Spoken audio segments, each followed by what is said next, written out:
말씀은 누가복음 4장 16절에서 30절입니다. 제가 봉독해 올리겠습니다. 예수께서 그 자라나신 곳 나사렛에 이르사 안식일에 늘 하시던 대로 회당에 들어가사 성령을 읽으려고 서심해 선지자 이사야의 글을 들이거늘 책을 펴서 이렇게 기록된 데를 찾으시니 곧 주의 성령이 내게 임하셨으니 이는 가난한 자에게는 복음을 전파하게 하시려고 내게 기름을 부으시고 나를 보내사 포로된 자들에게 자유를, 눈먼 자에게 다시 보게 함을 전파하며 눌린 자를 자유롭게 하고 주의 은혜의 해를 전파하게 하려 하심이라 하였더라. 책을 덮어 그 맡은 자에게 주시고 앉으시니 회당에 있는 자들이 다 주목하여 보더라.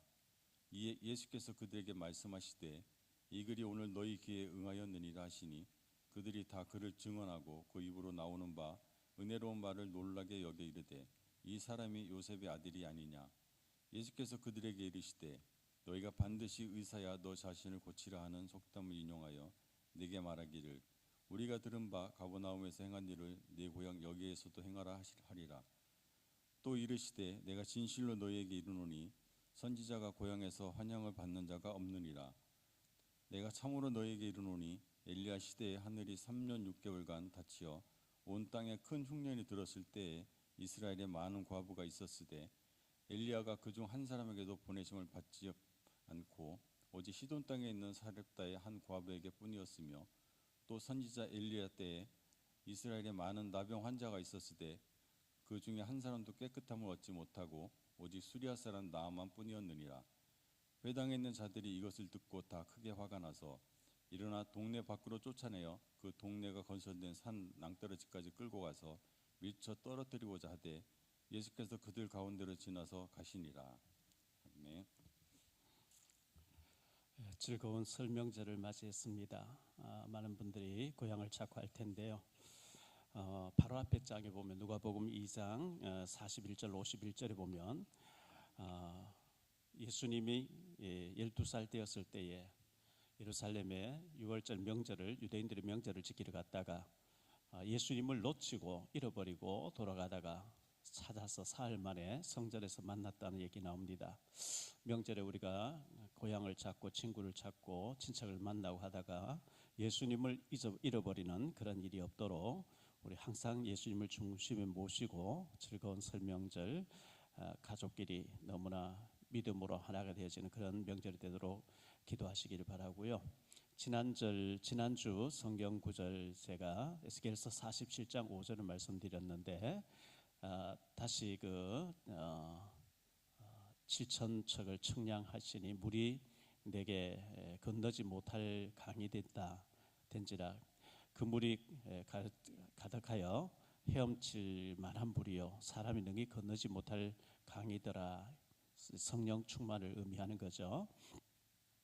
이번 주에 우리의 성경 구절 한 절 암송할 것은 오늘 말씀 가운데 누가복음 4장 24절에 또 이르시되 내가 진실로 너희에게 이르노니 선지자가 고향에서는 환영을 받는 일이 받는 자가 없느니라. 이 말씀을 우리가 암송했으면 좋겠습니다. 선지자뿐만 아니라 우리 가족들도 가족 너무 잘 알기 때문에 인정을 하지 않는 그런 일들이 있는데 그러나 우리가 정말 우리 아빠는 우리 엄마는 우리 남편은 우리 아내는 우리 자녀는 정말 믿음의 사람이라고 인정할 수 있는 그런 우리가 됐으면 좋겠다 이렇게 생각하고 있습니다. 지난주에 제가 영상을 보여드렸는데요. 아프리카 가나에서 선교 활동을 하고 계신 홍수정 선교사님의 그 영상을 보내드렸는데 남편은 이제 2022년도에 천국 가시고 남편이 췌장암을 돌아가셨다고 했는데 그게 아니고 이 홍수정 선교사님이 남편을 사별하게 됐고 본인이 이제 췌장암이 와서 췌장암 오면 의사들이 얼마 못 산다 하는데 내 생명 하나님께 달려 있는 게 아니냐 이렇게 하고 하나님께 맡기고 췌장암 중에서도 지금 현재 가나에서 하나님께 맡기고 아이들 양육을 하는데 그 언어를 배운다는 쉬운 일이 아닌데 그 가나에서 라디오로 방송인으로 활동하면서 의로 선교사로 활동하면서 마약 치유와 더불어 많은 일을 하는 것을 보게 됩니다. 정말 웬만한 사람 같으면 내가 췌장암에 걸렸다면 막 죽을 맛이 돼가지고 절망하면서 하루하루 살 텐데 생명을 하나님께 딱 맡겨버리고 거기 가서 내 뭐 최장암이지만 내 생명 언제 들어가서도 가겠다.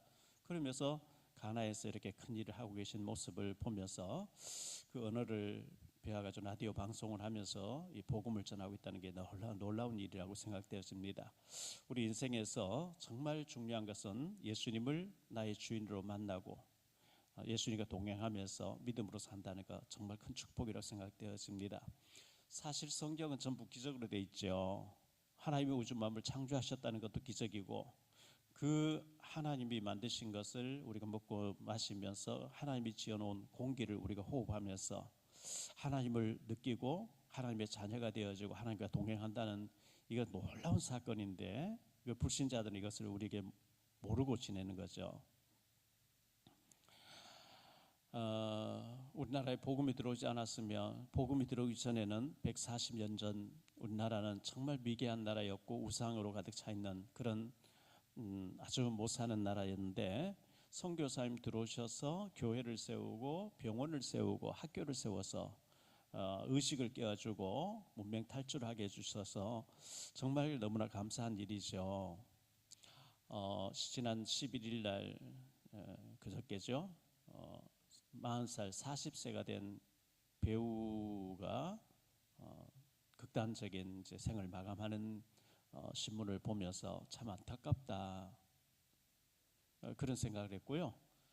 태국 푸켓이라고 하는 태국의 대표적인 관광 도시라고 해요. 저는 푸켓을 가보지 않았는데 거기에서 한국 사람들이, 여자들이 와서 그 이제 수영복을 보자, 외제 비싼 것을 보여줬더니 비싸서 안 사겠다고 갔는데 다 같이 와가지고 한 사람 막 말을 걸면서 그걸 훔쳐갔다, CCTV를 공개한다. 그 돈 몇 푼에 그게 녹화가 되어지고 국제적인 망신을 하고 이렇게 하는 것을 보면서 참 안타깝다. 저분들이 하나님이 계시면 절대 저런 짓을 안 할 텐데 하는 이런 안타까운 마음을 가져봤습니다. 지금부터 40년 전, 50년 전 제가 신학교 다닐 때, 성기학교 다니고 할 때요, 그런 생각을 해봤어요. 영어 배우고 이렇게 하려고 하면 너무 힘든데, 우리 한국, 대한민국이 미국처럼 이렇게 영향력 있는 나라 되어져서 외국 사람이 우리 한국말을 배우려고 애쓰고 우리 한국을 세계적으로 알아주는 그런 선진국이 됐으면 좋겠다. 그 당시는 뭐 막연한 정말 말도 안 되는 그런 생각을, 꿈같은, 허황된 꿈같은 생각을 많이 했는데, 지금 현재 전 세계적으로 한류 바람이 불어가 난리다는 것을 제가 실감을 하고요. 미국에 계신 목사님의 사모님이 병원에 치료를 받으러 갔더니만 여자 의사분이 치료를 해주면서 당신 화장품 한국제 쓰냐고, 그렇다니까 뭘 쓰냐고 자꾸 물어봐서 한국 화장품 세트를 선물했다는 이런 얘기하는 걸 들었습니다. 그러면서 K-팝, K-드라마, K-푸드, K-뷰티, K-컬처, K가 들어가면 뭐 세계가 열광하는 모습을 보여주고 있거든요. 그저께 신문에 보니까요, 외국인들이 한국 와서, 서울 와서 북한산, 청와대에 있는 그 북한산에 올라가서 김밥을 먹으면서 막걸리 한잔 하는 것을 가지고 인증사진을 찍고 막 이제 자랑하고 그렇게 좋아한다는 거예요. 우리 생각할 때 아무것도 아닌데 드라마에서 봤던 그것을 자기들 실제로 와서 경험한다고 하면서 그걸 자랑한다는, 지금 온 세계가 한류 바람에 열광하는 모습들을 보면서 미국에서도 한국말을 배워서 통역이 아닌, 자막이 아닌 직접 이제 한국말로 드라마 모든 거 보겠다고 이렇게 열광한다는 얘기를 들으면서 도대체 하나님 왜 이렇게 하실까, 저는 이제 그런 생각을 해보거든요. 앞으로 K-팝, 뭐 K-드라마뿐만 아니라 K-푸드 이것뿐만 아니라 K-월십이라고 하는 예배, 우리 한국 사람들이 예배를 그 나라에 스며들게 하려고 하는, 영적인 바람이 불게 하려고 하는 하나님의 깊으신 계획이 아니겠냐, 저는 이렇게 생각을 하고요. 저는 막연하게 제 개인적인 생각입니다. 전에부터 생각을 해봤어요. 우리 대한민국이 미국의 한 주가 되어서 51개 주가 되어서 미국이, 우리가 정말 미국에 편집이 된다고 하면 우리 한국 사람들 부지런하지, 성실하지요. 미국 가서 아주 핵심 분야에 다 파고 들어가서 이끌 수 있는 사람들이 될 텐데 이런 생각을 해봤거든요. 미국 입장에서도 중국 견제해야 되고 러시아를 견제해야 되고 여러 가지 아시아 교두보 사업에 한국이 참 필요한데 그런 생각을 해봤습니다. 앞으로 남북한 복음 통일이 되어 나시고 난 뒤에 우리나라가 세계를 선도하는 국가, 복음으로 세계를 제패하는 대한민국이 되지 않겠나 이런 생각을 하면서 더 애국심을 가지고 나라를 사랑하고 정말 국가를 위해서 기도하고 그런 우리가 됐으면 좋겠다 생각합니다. 오늘 첫 번째로 생각할 말씀은 나사렛의 회당에서 일어난 일입니다. 유대 사회에서 나사렛 마을, 나사렛의 회당, 예배당에서 일어난 일이죠. 빈민촌 나사렛 마을이 있었습니다. 이 나사렛 마을이라는 곳은 대표적인 유대 나라의 이스라엘 나라의 대표적인 빈민촌입니다. 나사렛 마을은 유대 나라의 대표적인 가난한 사람들이 모여 살던 곳이라고 합니다. 그런데 요한복음 1장 45절로 46절에 보면 빌립이 나다나엘을 찾아 이르되 모세가 율법에 기록하였고 여러 선지자가 기록한 그 일을 우리가 만났으니 요셉의 아들 나사렛 예수니라. 나다나엘이 이르되 나사렛에서 무슨 선한 것이 날 수 있겠느냐. 빌립이 이르되 와서 보라 하니라. 나사렛 마을은 대표적인 빈민촌인데 이 빌립이 나다나엘 자기 친구 나다나엘 찾아가서 모세가 기록했고 메시아 보내준다고 했는데 그분을 내가 만났는데 너도 와서 만나봐라. 누군데 하니까 나사렛에서 나온 예수라 하니까 나사렛 그 시골 또는 그 촌 그 빈민들이 사는 거기에서 무슨 선한 것이 날 수 있겠냐 이렇게 말하는 것을 볼 수 있거든요. 누가복음 1장 26절로 27절인데요. 여섯째 달에 사가라 엘리사벳 엘리사벳이 세례 요한을 임신하고 난 뒤에 6달 됐을 때에 천사 가브리엘이 하나님의 보내심을 받아 갈릴리 나사렛이라는 동네에 가서 다윗의 자손 요셉이라 하는 사람과 약혼한 처녀에게 이르니 그 처녀의 이름은 마리아라 이렇게 얘기하고 있죠. 이 요셉과 마리아가 평범한 어느 도시에 살고 있는 게 아니고 대표적인 빈민촌에서 가난하게 살던 사람들이었어요. 나사렛 마을에서 천사가 만났다 이렇게 얘기를 하고 있어요. 누가복음 2장 1절로 7절입니다. 그때에 가이사 아구스도가 영을 내려 천하로 다 호적하라 하였으니 이 호적은 구레뇨가 수리아 총독이 되었을 때 처음 한 것이라. 모든 사람이 호적하러 각각 고향으로 돌아가매 요셉도 다윗의 집 족속이므로 갈릴리 나사렛 동네에서 유대를 향하여 베들레헴이라 하는 다윗의 동네로 그 약혼한 마리아와 함께 호적하러 올라가니 마리아가 이미 잉태하였더라. 거기 있을 그때에 해산할 날이 차서 첫 아들을 낳아 강보로 사서 구유에 뉘었으니 이는 여관에 있을 곳이 없음이더라. 이 요셉도 가난한 사람, 마리아도 가난해가지고 빈민촌 나사렛 마을에서 살고 있었는데 그들에게 아기 예수가 임신되어지고 아기 예수가 태어나게 됐다 이런 얘기를 하는 거죠. 누가복음 2장 39절에 보니까요. 주의 율법을 따라 모든 일을 마치고 갈릴리로 돌아가 본 동네 나사렛에 이르니라 이렇게 말씀하고 있어요. 나사렛 마을에 누가복음 2장 51절에 보니까 예수께서 함께 내려가사 나사렛에 이르러 순종하여 받으시더라. 그 어머니는 그 모든 말을 마음에 두니라 이렇게 말씀하고 있죠. 나사렛 출신 우리 예수님께서 예루살렘의 화려한 왕궁에서 아니면 번화가에서 탄생하신 게 아니고 나사렛 마을 빈민촌에서 태어나셨고 베들레헴 마을에서 태어났지만 나사렛 빈민촌에서 자라나신 아주 그 사람들이 아무 관심이 없는 아주 그 대표적으로 못 사는 사람들이 있는 곳에서 예수님이 사셨고 자라나셨다고 말씀하고 있습니다. 우리 교회도 달동네 빈민촌 산동네에서 시작돼서 여기까지 왔습니다. 낮아지고 가난하고 천막 속에 살 때 더 하나님을 의지하게 돼 있고 그때 하나님 많은 은혜를 주시고 하나님 축복하시게 돼 있습니다. 그 다음에 생각할 말씀은 안식일 날 나사렛 마을의 회당에서 일어난 일을 오늘 기록하고 있어요. 안식일 날 하나님 앞에 예배드리는 날, 요즘 말하면 주일날이죠. 나사렛 그 가난한 마을의 회당에서 일어난 일을 기록하고 있는데 16절로 19절을 보겠습니다. 예수께서 그 자라나신 곳 나사렛에 이르사 안식일에 늘 하시던 대로 회당에 들어가서 성경을 읽으려고 쓰심에 선지자 이사야 글을 드리거늘 책을 펴서 이렇게 기록된 데를 찾으시니 곧 주의 성령이 내게 임하셨으니 이는 가난한 자에게 복음을 전하게 하시려고 내게 기름을 부으시고, 이렇게 말씀하고 있어요. 그리고 이사야서 61장 1절로 2절을 인용한 말씀이죠. 이사야 61장 1절로 2절을 보니까 주 여호와의 영이 내게 내리셨으니 이는 여호와께서 내게 기름을 부으사 가난한 자에게 아름다운 소식을 전하게 하려 하심이라. 나를 보내사 마음이 상한 자를 고치며 포로된 자에게 자유를, 갇힌 자에게 노임을 선포하며 여호와의 은혜의 해와 우리 하나님의 보복의 날을 선포하여 모든 슬픈 자를 위로하되, 이렇게 말씀하고 있어요. 이 복음이 가난한 자에게 증거되기를 하나님 원하셔요.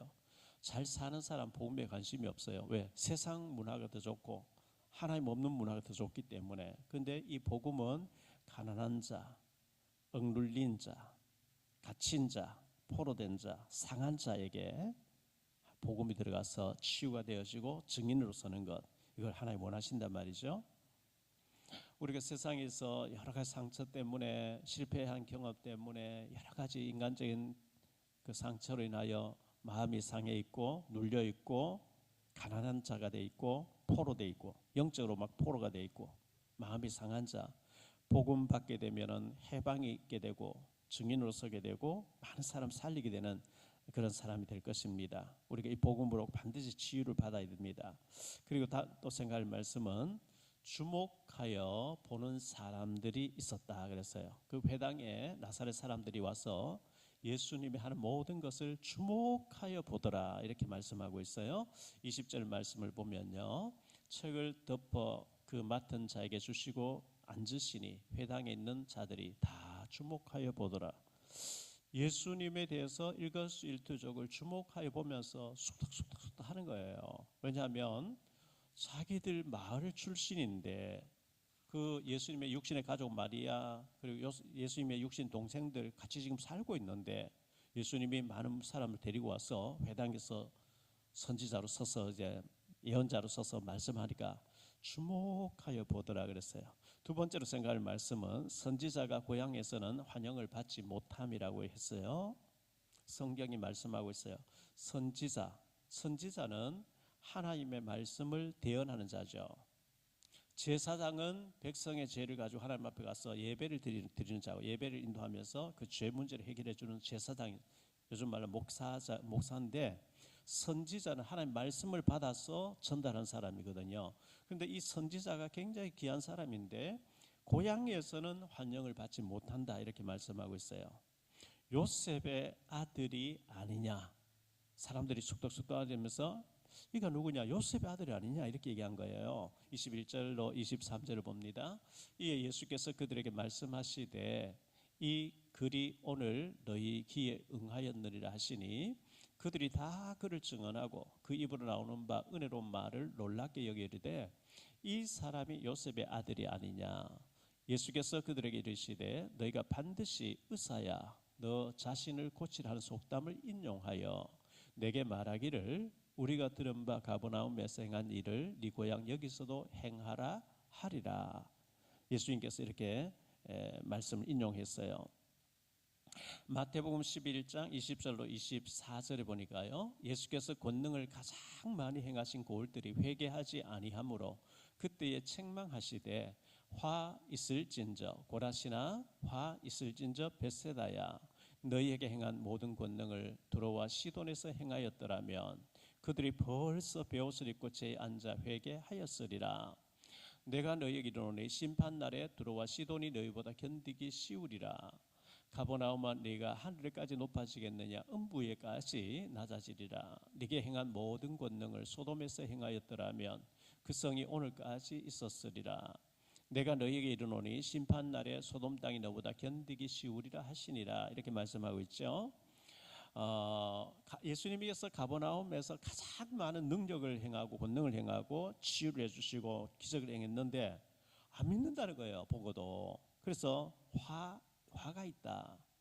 차라리 소돔 고모라에서 이런 일을 행했더라면 그들이 회개해서 그 성이 무너지지 않고 지금까지 보존되었을 것이라. 화 있을진저 요나의 전도를 받고 니느웨 사람들이 회개함으로 그들이 살았던 것처럼 심판날에 그들이 너희를 정죄할 것이다. 이렇게 예수님께서 말씀하셨어요. 믿지 않는 을 책망하시고 꾸짖으신 거예요.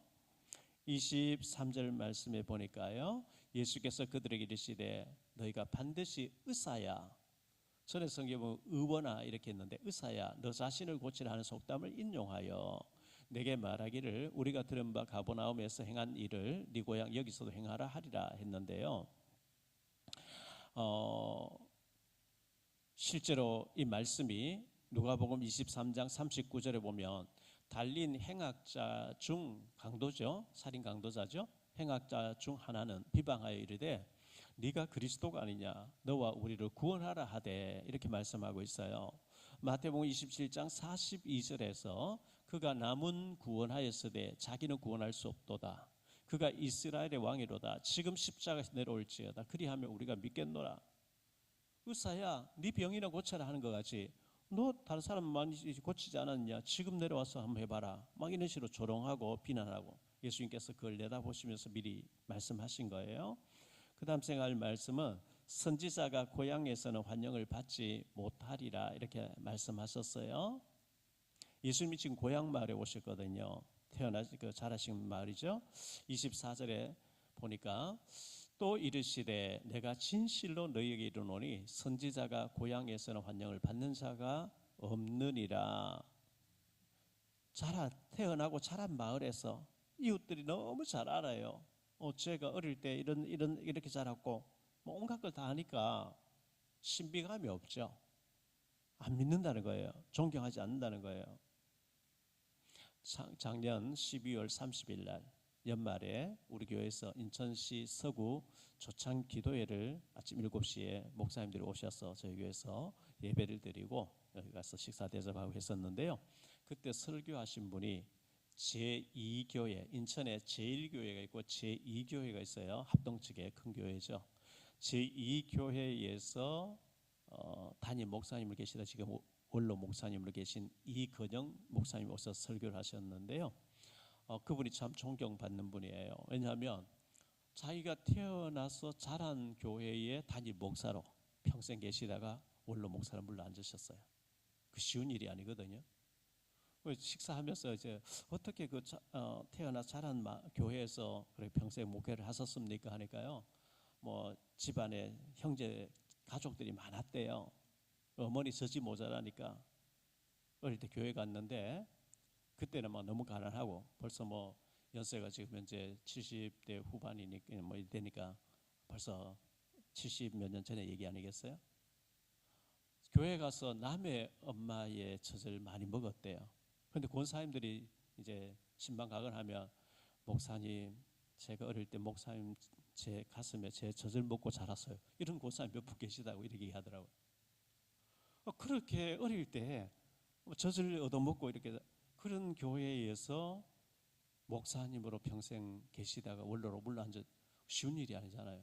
선지자가 자기 고향에서는 환영받지 못한다 했는데 그분이 그렇게 환영받으면서 평생 목회하셨던 아주 훌륭한 목사님이시고 기회되면 저희 교회도 한번 모셔야 되겠다 생각하고 있어요. 참 귀한 분이죠. 배척받으신 예수님이신데요. 예수님이 배척받으셨어요. 고향 마을에서 배척받으셨어요. 마태복음 13장 53절 58절을 볼게요. 예수께서 이 모든 비유를 마치신 후에 그곳을 떠나서 고향으로 돌아가서 그들의 회당에서 가르치시니 그들이 놀라 이르되 이 사람의 이 지혜와 이런 능력이 어디서 났느냐? 그는 그 목수의 아들이 아니냐? 그 어머니는 마리아, 그 형제들은 야고보, 요셉, 시몬, 유다라 하지 않느냐? 그 너희들은 다 우리와 함께 있지 아니하냐? 그런즉 이 사람의 이 모든 것이 어디서 났느냐 하고 예수를 배척한지라. 예수께서 그들에게 말씀하시되 선지자가 자기 고향과 자기 집 외에서는 존경을 받지 않음이 없느니라 하시고 그들이 믿지 않음으로 말미암아 거기서 많은 능력을 행하지 아니하시니라. 이렇게 말씀하고 있어요. 똑같은 말씀을 마가복음 6장 1절로 6절에서는 이렇게 표현하고 있어요. 예수께서 거기를 떠나서 고향으로 가시니 제자들도 따르니라. 안식일에 대해 회당에서 가르치시니 많은 사람이 듣고 놀라 이르되 이 사람이 어디서 이런 것을 얻었느냐? 이 사람이 받은 지혜와 그 손으로 이루어지는 이런 권능이 어찌 됨이냐? 이 사람이 마리아 아들 목수가 아니냐? 야고보와 요셉과 유다와 시몬의 형제가 아니냐? 그 너희들이 우리와 함께 여기 있지 아니하냐 하고 예수를 배척한지라. 예수께서 그들에게 이르시되 선지자가 자기 고향과 자기 친척과 자기 집 외에서는 존경을 받지 못함이 없느니라 하시며 거기서는 아무 권능도 행하실 수 없어 다만 소수의 병자에게 안수하여 고치실 뿐이었고 그들이 믿지 않음을 이상히 여기셨더라. 이에 모든 촌에 두루다니시며 가르치시더라. 이렇게 기록하고 있어요. 예수님의 육신의 아버지였던 요셉, 학자들은 일찍 죽었다고 봅니다. 왜냐하면 예수님 공생에 시작하고 난 뒤에 그 육신의 아버지 요셉에 대해서 나오는 기사가 없어요. 자, 예수님 성령으로 잉태됐지만요, 예수님의 남동생 4명이 나오고 자매들, 누이들 단수로 나오지 않고 복수로 나와요. 그럼 최소 자녀들이 6명 이상 7명, 8명 될 수도 있어요. 그렇게 놔놓고 그 아버지가 아마 일찍 천국 갔기 때문에 공생에서 나오지 않고 그 아버지가 요셉이가 목수였고 예수님도 목수 일을 하고 계셨다는 것을 우리가 이제 보여주고 있습니다. 예수님은 30살 돼서 그 당시 유대 사회에서 또 애굽도 그 당시 요셉이 30살 돼서 이제 총리가 되잖아요. 고위직에 올라가려고 하면 30살이 돼야 돼요. 예수님이 30살에 공생애를 시작하시기 전에도 목수로 계실 때도 예수님은 그리스도였어요. 육신의 몸을 입고 와서 계실 분이었지 그분은 하나님의 아들로서 얼마든지 능력을 행하고 얼마든지 기적을 행할 수 있었는데 예수님은 철저하게 자기 자신 관리를 한 거예요. 공생애를 시작하시기 전에는 절대 표를 내지 않았고 기적을 행하지 않았고 목수로서 한 가정의 맏아들로서 가장으로서 목수일을 하시고 집수리를 하신 거예요. 그러니까 사람들이 아니 저 목수가 아니냐, 학교 다닌 적도 없는데 어디서 저런 권능을 얻었냐 깜짝 놀라면서 배척했다 이렇게 하고 있거든요. 얼마든지 예수님이 능력을 행할 수 있고 병자에 가서 낫게 해줄 수 있고 내가 지금 잠깐 이래 봬도 내가 메시아고 내가 지금 잠시 내 나이가 될 때까지 이렇게 여기서 목수로 있지만 내가 때가 되면 이렇게 하겠다. 전혀 언질이 없었어요. 그래서 마가복음 보면 그 동생들이 미쳤다고, 미친 우리 형을 잡으러 끌고 가야 되겠다고 결박하러 왔다 나오거든. 그러니까 가족에게도 일절 표를 내지 않았고 마을에서 전혀 표준을 내지 않은 이게 철저한 자기 관리, 절제된 생활 쉽지 않거든요. 예수님이 얼마나 절제된 생활을 하셨는지 아니 배운 적도 없고 며칠 전까지 목수로 있던 저 마리아의 아들 목수가 어떻게 사람들 끌고 와서 저 어디서 배웠느냐, 어디서 저렇게 능력이 나타났냐, 사람들 깜짝 놀란 거예요. 세 번째로 생각할 말씀입니다. 소수의 믿음의 사람이 축복받았다 그랬어요. 소수의 믿음의 사람만 응답을 받아요. 엘리야 시대의 사렙다의 한 과부가 응답을 받았어요. 25절 26절 말씀 봅니다. 내가 참으로 너희에게 이르노니 엘리야 시대에 하늘이 3년 6개월 닫히어 온 땅에 큰 흉년이 들었을 때에 이스라엘에 많은 과부가 있었으되 엘리야가 그중 한 사람에게도 보내심을 받지 않고 오직 시돈 땅에 있는 사렙다의 한 과부에게 뿐이었으며 사렙다의 한 과부만이 응답을 받았다는 거예요. 한 사람도 응답 못 받았어요. 열왕기상 17장 1절 24절에 보면 3년 6개월 동안 비가 오지 않는 장면이 나오죠. 그때 아합 임금이 엘리야를 만나 죽이려고 하니까 하나님이 엘리야를 저 시돈 땅, 이방 땅 시돈 땅 사르밧이란 동네에 사렙다 과부 집에 가 있어라. 이스라엘 나라의 많은 과부들이 얼마든지 엘리야를 숨겨주고 이렇게 혜택 받을 수 있는데 그 사르밧 과부가 먹을 것이 없어서 나무를 줍고 있는데 그 나무를 왜 주우려고 하느냐, 엘리야가 처음 만나서 얘기하니까요. 가루통에 가루가 조금 있는데 내가 이것 나무를 줘서 빵을 구워가지고 아들에게 먹이고 이제는 더 이상 살 수가 없고 죽어야 되겠습니다. 근데 3년 6개월 동안 가루통이 가루가 떨어지지 않고 기름 떨어지지 아니하면서 그 아들이 또 죽었다가 살아나는 놀라운 혜택을 받은 사람이 사르밧 과부였죠. 3년 6개월 기근 때에 오직 사르밧 과부 한 사람만 축복을 받았다. 소수의 사람을 말하고 있고요. 엘리사 시대의 수리아 사람 나아만이 축복받았다. 이것을 또 말씀하고 있어요.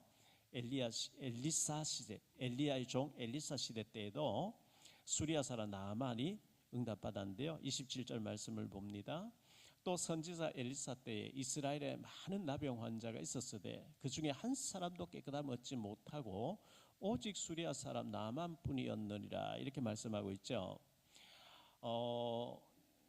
열왕기하 5장에 보면 엘리사의 비서실장이었던 게하시가 나아만의 나병이 그에게 들렸습니다. 열왕기하 7장 1절 20절에 보면 아람 군대가 사마리아 성을 에워쌌을 때에 나병 환자 4명 얘기 나오죠. 근데 완전히 성이 포위되어 있어요. 성 안에는 얼마나 굶주리는지 여인들이 자기 아들을 삶아서 뜯어 먹어요. 완전 미쳐버린 거죠. 그때 밖에서 있던 4명의 나병 환자가 우리가 지금 현재 포위가 돼 있어서 성 안에 들어갈 수가 없을 뿐더러 혹시 들어갈 수 있다 해도 저 안에는 지금 굶주리가 오랫동안 포위되어 있으니까 뭐 밖에서 물자가 들어가야 되는데 굶어 죽고 있을 테고 우리 그냥 여기 있어도 굶어 죽을 거니까 차라리 아람 군대에 가서 도움을 구해보자. 근데 도와주면 좋고 안 도와주면 우리가 뭐 굶어 죽거나 가서 맞 죽으면 똑같은데 가보자. 그 나병자 4명 가니까 깡통 떨어지면서 갔겠죠.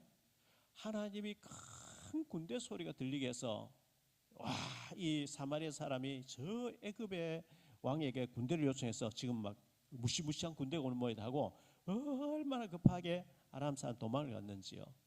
그래서 나병 환자들이 막 먹고 숨기고 계속 하다가 밤새도록 우리가 이렇게 하며 하나님이 해가 뜰 때 되면 벌 내리지 않겠냐. 저 사마리아 성 안에 굶주리는 사람 죽어가는데 우리만 먹고 마시면 하나님 벌을 내리지 않겠냐. 이 깊은 소식을 전해 알리자. 뭐 그 나병자 4병 얘기 나오는데요.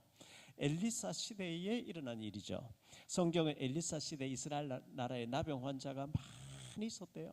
근데 아무도 엘리사에게 와서 기도 받으면 낫는다고 하는 믿음이 없었기 때문에 아무 찾아오지 않는데 저 수리아 사람 나아만이라는 장군이 와서 기도받고 말씀받고 치유받고 돌아갔다. 소수의 사람이 응답받는다. 이것을 말씀하는 거죠. 28절로 30절을 봅니다. 회당에 있는 자들이 이것을 듣고 다 크게 화가 나서 일어나 동네 밖으로 쫓아내어 그 동네가 건설된 산 낭떠러지까지 끌고 와서 밀쳐 떨어뜨리고자 하되 예수께서 그들 가운데로 지나서 가시니라. 이 예수님 말씀이 우리를 보고 우리 고향 우리 사람 우리를 보고 예수님이 빗대어서 지적한 말이라 하고 화를 내면서 예수를 죽여버리려고 하는 거예요. 자, 목사가 설교를 합니다. 목사를 설교하는데 저 말은 오늘 김 집사를 향해서 하는 말이네. 저 말은 오늘 박 집사를 위해서 하는 말이네. 이렇게 들리면 안 돼요.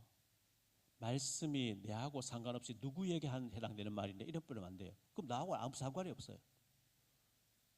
우리 모두는 나에게 주신 말씀으로 받아야 될 줄 믿습니다. 그렇지 않아요? 예배 드리러 와서 저거는 김 집사하고 최 집사하고 해당되는 내하고는 상관없어.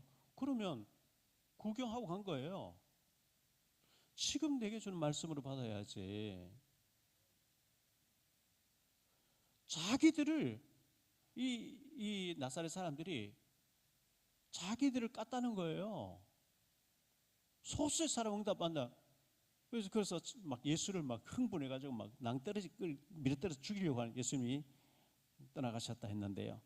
자, 소수의 응답받는 사람들, 소수의 응답받고 축복받는 사람들이 성경에 여러 군데 기록되어 있어요. 노아 홍수 시대에 많은 사람 타락에 하나님이 분노해서 홍수로 다 쓸어버리는데 노아 가족 8명만 구원받거든요. 마태복음 24장 37절로 39절에 보면 그렇게 나옵니다. 노아 시대 때와 같이 인자의 임함도 그러하리라. 홍수전에 노아가 방주에 들어가던 날까지 사람들이 먹고 마시며 장가들고 시집가고 있으면서 홍수가 나서 그들을 다 멸하기까지 깨닫지 못하였으니 인자의 임함도 그와 같으리라. 노아 시대에 노아 가족 8명만 구원받고 나면 다 죽었다는 거죠. 소돔 고모라, 창세기 19장에 소돔 고모라 멸망받을 때 롯과 두 딸만 구원받았어요. 출애굽한 이스라엘 백성들이 적어도 200만, 많으면 300만이라고 학자들은 얘기를 하는데요. 남자 장정만 60만이었으니까요. 그런데 여호수아 갈렙만 가나안 땅에 들어가거든요. 100만 명당 한 명이에요. 100만. 참 귀하죠. 100만 명이 다 못 들어가요. 불신앙하다가. 그런데 여호수아 갈렙만 가나안 땅에 들어가요. 좁은 문으로 들어가야 됩니다. 마태복음 17장 13절로 14절에 보면 좁은 문으로 들어가라. 멸망으로 인도하는 문은 크고 그 길이 넓어 그리로 들어가는 자가 많고 생명으로 인도하는 문은 좁고 길이 협착하여 찾는 자가 적음이라. 이 생명의 길, 축복의 길, 믿음의 길은 굉장히 적다는 거예요. 멸망으로 인도하는 게 많이 간다는 거예요. 우리는 좁은 문으로 들어가야 돼요. 그리고 적은 무리들, 항상 우린 적은 무리 속에 있어야 되는데요. 누가복음 12장 32절에 보면 적은 무리여 무서워 말라. 너희 아버지께서 그 나라를 너희에게 주시기를 기뻐하시느니라. 적은 무리들 그랬어요. 많은 무리가 아닙니다. 고린도전서 10장 5절에 보면 이렇게 말씀합니다. 그러나 그들의 다수를 하나님 기뻐하지 아니하셨으므로 그들이 광야에서 멸망을 받았다. 다수, 믿음 없는 다수를 하나님 기뻐하는 게 아니고 믿음 있는 소수의 사람, 정말 하나님 능력을 믿는 소수의 사람을 하나님은 시대마다 쓰신다고 말씀하고 있어요. 믿음 없는 다수 속에 내가 있지 말고 정말 하나님이 찾으시는 믿음의 소수 중에 우리가 있게 되기를 예수님 이름으로 축복합니다. 대부분의 사람들이 예배 실패해요. 주일날 교회는 나오는데요. 실제는 예배가 안 되고 있어요. 기도 생활 안 되고 있어요. 증인 생활 안 되고 있어요. 임마누엘 안 되고 있어요. 교회 밖에 나가면 불신자처럼 살아버리니까요. 실패합니다. 누가 봐도 불신자, 저 사람 진짜 예수쟁이 맞아. 우리 직장 진짜 저 사람 예수쟁이 맞아. 그리 돼야 되는데 불신자처럼 살아버린 거예요. 그럼 실패합니다. 민수기 14장 24절에 보면 이렇게 말씀합니다. 그러나 내 종 갈렙은 그 마음이 그들과 달라서 나를 온전히 따랐은즉 그가 갔던 땅으로 내가 그를 인도하여 드리리니 그의 자손이 그 땅을 차지하리라. 내 종 갈렙은 나머지 사람과 달랐대요. 민수기 14장 28절에 보니까요. 그들에게 이르기를 여호와의 말씀에 내 삶을 두고 맹세하노라. 너희 말이 내게 들린 대로 내가 너희에게 시행하리니.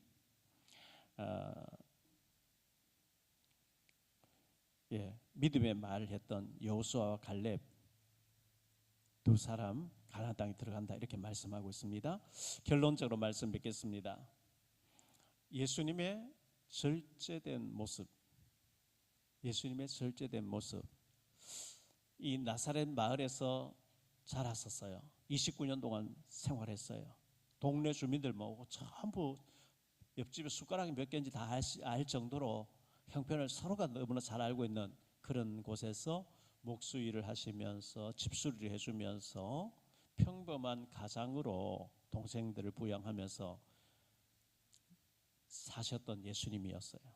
철저하게 예수님은 절제된 생활과 표신하지 않게 그렇게 목수로 지내던 분이 어느 날 갑자기 메시아다 하고 사람들 제사 드리고 많은 사람 따라와서 능력을 행하니까 그 마을 사람들이 쟤가 어디서 저런 능력을 받아 공부 안 했잖아.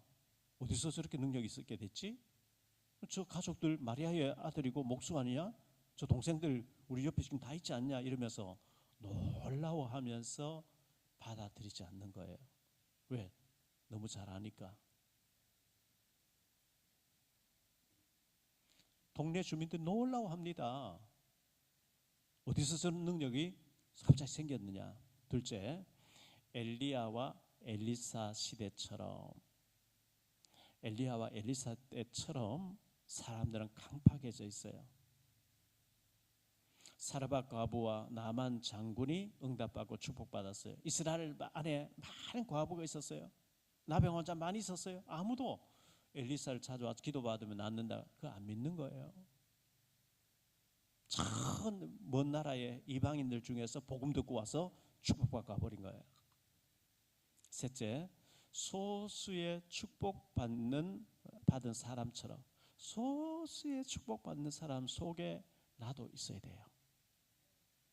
사르밧 과부처럼, 나만 장군처럼, 여호수아 갈렙처럼, 노아의 8 식구들처럼 우리도 정말 믿고 순종하고 정말 임마누엘 주님과 동행하면서 믿을 때 그런 축복이 우리에게 있게 됩니다. 나사렛 사람들은 예수님을 너무 잘 알아요. 왜? 29년도 옆집에서 보고 자라고 대화하고 했기 때문에, 성장 과정 다 봤기 때문에 안 믿는 거예요. 무슨 메시아냐, 목수인데, 마리아의 아들인데. 오늘날 교회에서 은혜 못 받는 사람들, 나 모태신앙이라서 뭐 이런 말씀 하도 많이 들었어. 그거 뭐 성경에 나오는 얘기, 내가 다 원래 많이 들었고 많이 하는 성경에 나오는 얘기 이렇게 들어버리고 지금 나에게 주신 하나님의 말씀을 안 듣는 거예요. 계시록 2장 4절에 에베소 교회에 처음 사랑을 버렸다 그랬어요. 처음 사랑을 회복하라. 처음 예수님을 영접하면서 처음 믿음을 가지면서 눈물을 흘리면서 믿어져서 너무 감격했던 그런 자세, 우리가 이 메시지를 처음 듣는 것 같이 목사를 통해서 듣지만은 예수님이 강단에 서서 예수님의 말씀처럼 우리가 아멘 아멘 하면서 처음 듣는 것처럼 받을 때 기적이 일어날 줄로 믿습니다. 시편 107편 9절에요 이렇게 말씀합니다. 저가 사모하는 영혼에게 만족을 주시며 줄인 영혼에게 좋은 것으로 채워주심이로다. 말씀을 사모해야 된대요. 하나님의 은혜를 사모해야 된대요. 베드로전서 2장 2절에 보니까 갓난 아기들 같이 순전하고 신령한 젖을 사모하라. 이는 그로 말미암아 너희로 구원에 이르도록 자라게 하려 함이니라. 시편 42편 1절에 보니까 하나님이여 사슴이 시냇물을 찾기에 갈급한 같이 내 영혼이 주를 찾기에 갈급하네이다. 주님 나에게 은혜를 주옵소서. 부스러기 같은 은혜라도 주십시오. 주의 은혜가 아니면 난 살 수 없어요. 잠언 8장 17절에 보니까요 나를 사랑하는 자들이 나의 사랑을 입으며 나를 간절히 찾는 자가 나를 만날 것이니라. 이번 한 주간도 안다고 하는 것 때문에, 너무 잘한다고 하는 것 때문에 예수를 배척하는 자가 아니라 정말 다수 중에 소수의 사람이 응답받았던 것처럼 믿음의 소수의 사람이 되어서 응답받고 축복받는 우리 모두가 되시기를 예수님 이름으로 축복합니다. 기도합니다. 주님 감사합니다. 오늘 명절을 맞이했는데 고향교회에서 예배드리신 모든 분들 축복해 주시기를 원하옵고, 나사렛 사람들은 너무나 예수를 잘 안다는 것 때문에 놀라워하면서도 배척했습니다. 우리가 늘 주의 말씀을 들었기 때문에 잘 안다는 것 때문에 은혜 받지 못하는 자가 되지 말게 하시고, 처음 듣는 것처럼, 처음 주님 말씀을 듣는 것처럼 사모하는 자가 돼서 다수 중에 은혜 못 받는 사람이 아니라 소수의 축복받는 사람 속에 내가 있고 우리들이 있어질 수 있도록 은혜 내려 주옵소서. 가문 복음화가 이루어지지 않아서 눈물로 고통스러워하는 분들, 주님 그 기도를 들어주옵시고 복음화가 이루어지게 하시고, 가정에 보이지 않게 역사하는 더러운 흑암의 세력이 예수 이름으로 완전히 꺾여지는 역사가 일어날 수 있도록 주여 축복해 주옵소서. 주 예수 그리스도 이름으로 축복하며 기도하옵나이다.